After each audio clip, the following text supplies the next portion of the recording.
My name is Sarah Brown. I came to Islam. It'll be 5 years this January. Before Islam, I was Christian. I was primarily Baptist. I was a missionary. I was very involved in church, very evangelical, born-again, diehard Christian. I mean, I didn't really have a bad life or anything before your average Christian girl.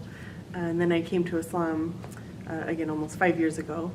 And after Islam, I mean, it's really changed my life in terms of how I live my life, in terms of it's a complete lifestyle change, not like it was too drastic from what I was doing before.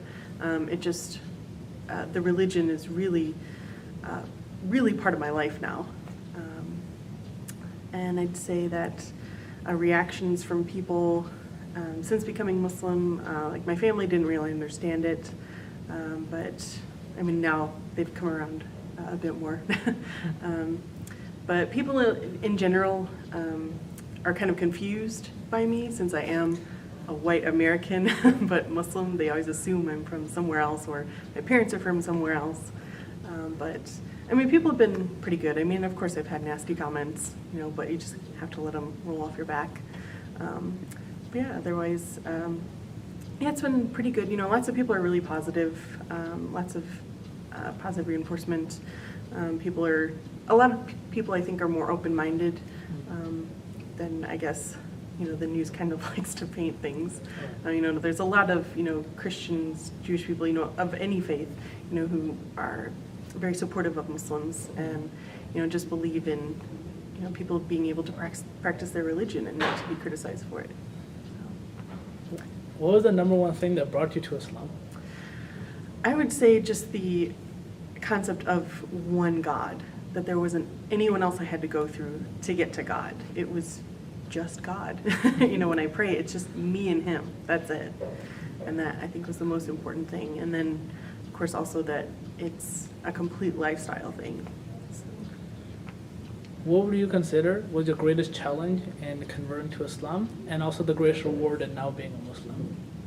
The challenge was probably more pressure from people that I knew.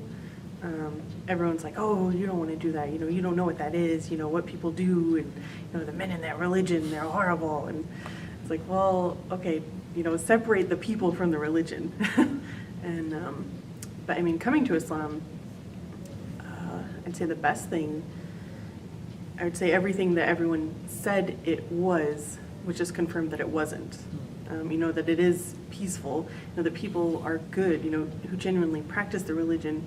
They don't criticize people for how they live. No one's, openly tells someone you're going to hell because you don't believe this. So yeah, just that sort of concept that, I guess that, I'm trying to think. No, that's good, that's good. Yeah. Maybe another question is, what message would you like perhaps American women, or maybe American Muslim women who are converts, to know about from your experience perhaps? Or if you could give them a message, what message would you give them? Just on like Islam in general? Yeah, Islam in general. Just look into it for yourself.